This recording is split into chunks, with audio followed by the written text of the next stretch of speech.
So welcome to the summer reading program at the Stacyville Public Library.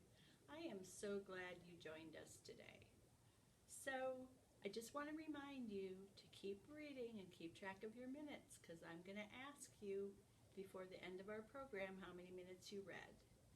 Also, don't forget to be looking for Flat Barb and Flat Beth on Broad Street in Stacyville in the business windows.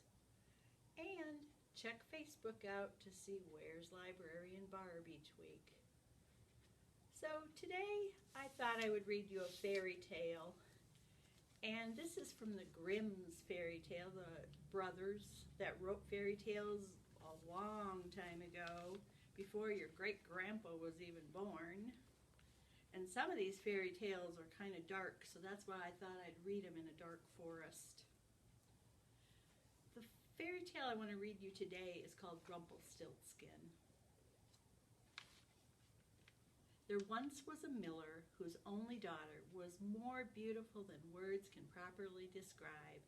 The miller was poor, and he had little to boast about but his daughter. Now one day he found himself in the king's presence, and in order to keep his end up, the foolish miller began boasting about his only daughter. Not only is she beautiful, he said, she can spin straw into gold.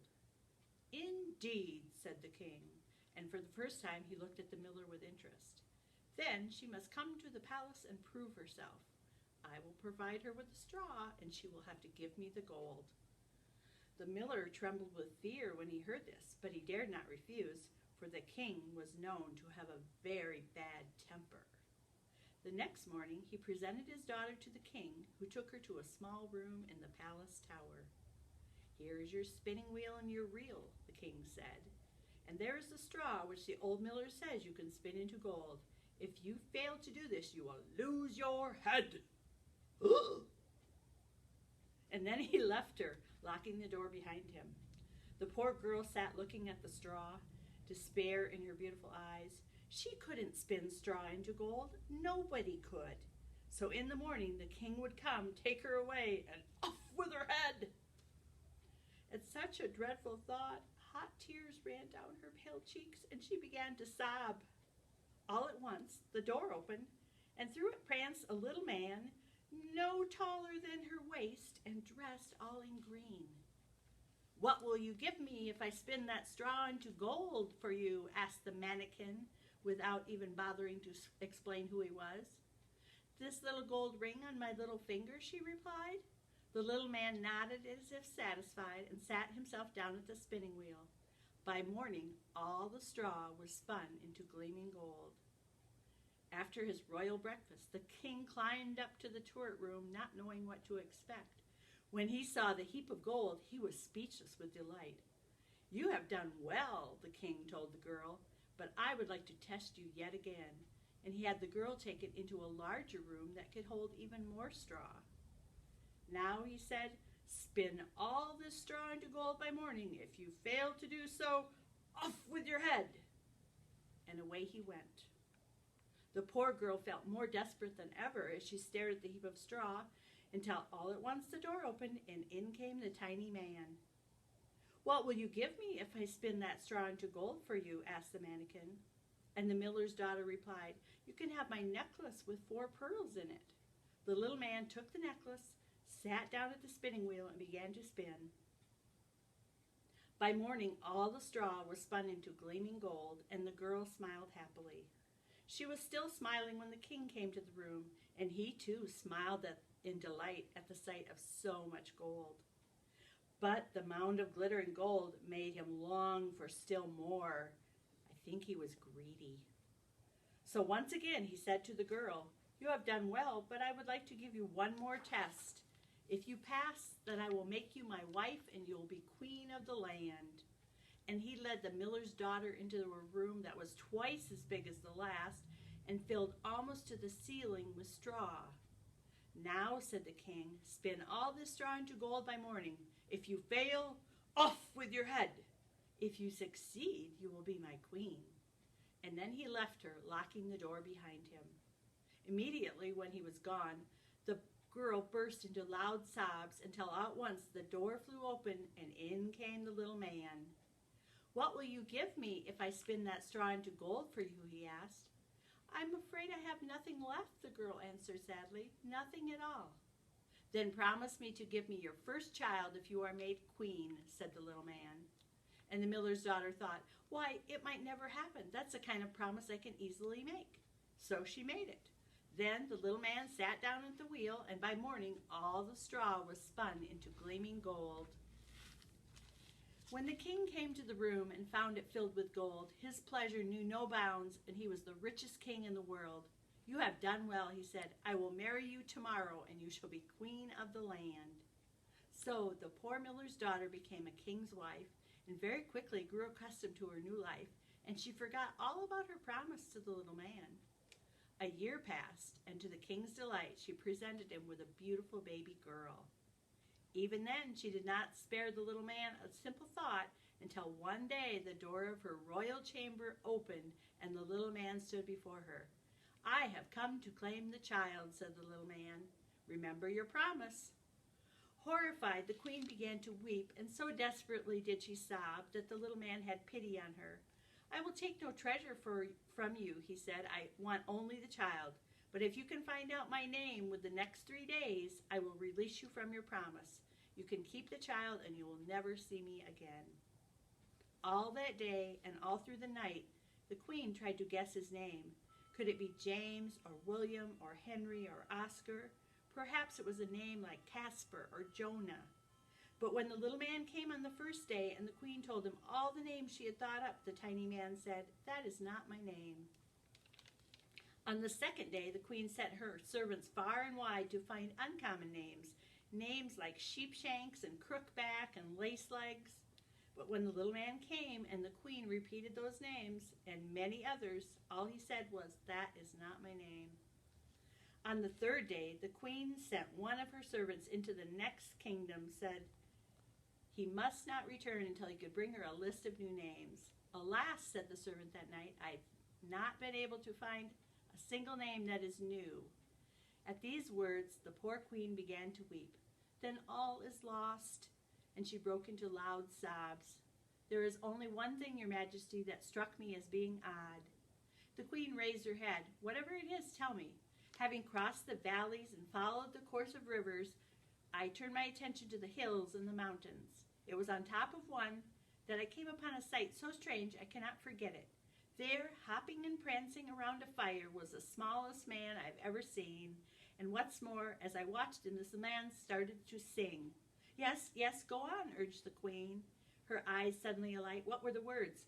"Strange words," answered her servant. "They went something like this: Today I bake, tomorrow I brew, soon the queen's child will be here. How glad I am that no one knew that I am Rumpelstiltskin dear." At this, the young queen clapped her hands with delight. "That's it," she exclaimed. "That is his name." Soon afterwards, the little man himself appeared, and the queen began saying, "I know your name. It's Harry, and if it's not Harry, it must be Crispin." "That is not my name," answered the dwarf. "Then it is Rumpelstiltskin," said the queen quietly. "Oh, who told you?" screamed the tiny man in a rage. Purple in the face, he ran from the room, and he was never seen again by the lovely young queen. The end. So that's the story of Rumpelstiltskin. And if you want to read more stories like that from the Grimm brothers, you can check out this book at the library. And I have a lot more books that you could check out, and I want to show a few of them to you.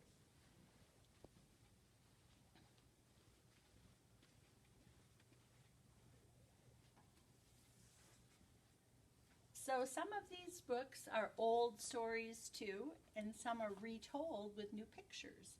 Here's the Elves and the Shoemaker. Here's Rapunzel. "Oh, Rapunzel, Rapunzel, let down your hair." Jack and the Beanstalk, where he makes the magic beans into a big plant and he climbs up to see the giant.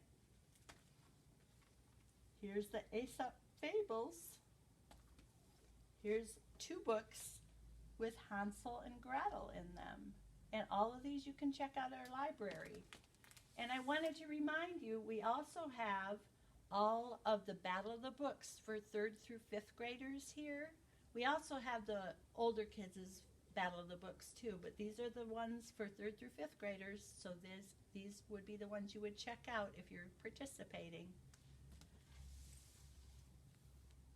So the other thing I wanted to show you is we have all your bags ready with your books in and just waiting for you to win more prizes so we can add them to your bag, and they're over on the tops of our shelves in our library.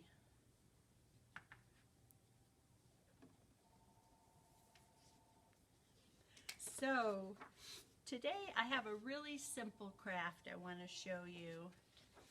So, you know, there's a lot of people that are staying at home right now and not being able to get out very much.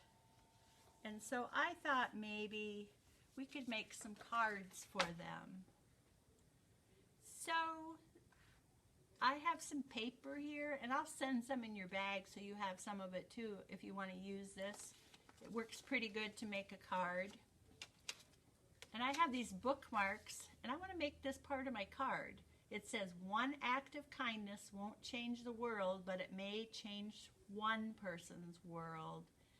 So I think that's pretty good. If you're kind to somebody, maybe you'll help one person, and that person helps another person. And pretty soon, the whole world will be filled of people with kindness. So I thought I could send this to somebody, and all I need to do is put a couple tabs of glue on here, and my glue doesn't want to come out. I'm gonna open it. Be really careful if you open glue, because it can run all over really quickly. Because all I need is a couple little drops. I'm gonna use my finger here, and if I do it like this and send it as a card, whoever gets this card will be able to pull it off and use it as a bookmark yet. And then inside my card, it's a good idea to let your glue dry before you do other stuff with it, I guess. So inside my card, I'm just going to write a note here. Let's see. I'm going to use this teal color because I love teal.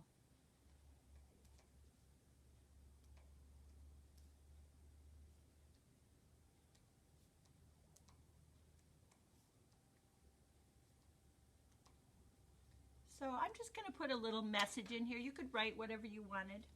Mine says, "Have a great day." And I thought I can send it to a grandma or a grandpa that's home by themselves, or to the nursing home, or maybe you know that somebody that's serving in the military that would appreciate getting a card. So I'd like you to make a couple cards and mail them out to people and spread some kindness, because I think that's a great thing to do. So I have a drawing to do again today. There, I'll put it right there. And I have the Gatorade again. And let me see if I can draw for some Gatorade today. My first person with the Gatorade is Adrian S. And I'm going to give him the red Gatorade.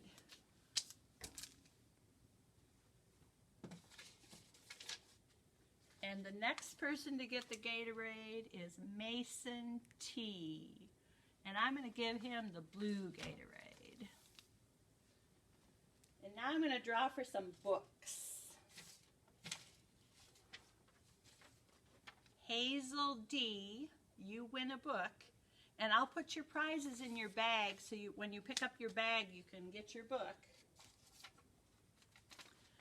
Conlon P.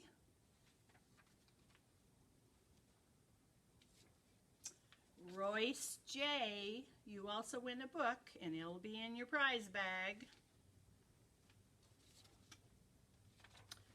Reynold M.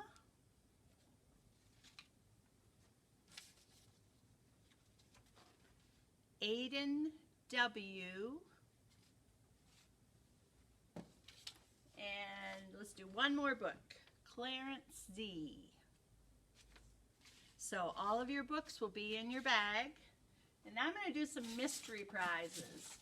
And you might get a book, you might get a craft kit, you might get something else, because it'll be a mystery. Lane S.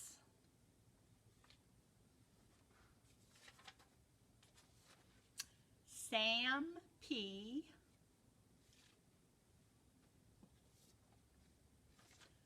Jasper R.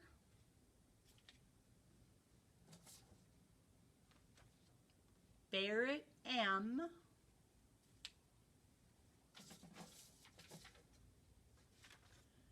Jaden M.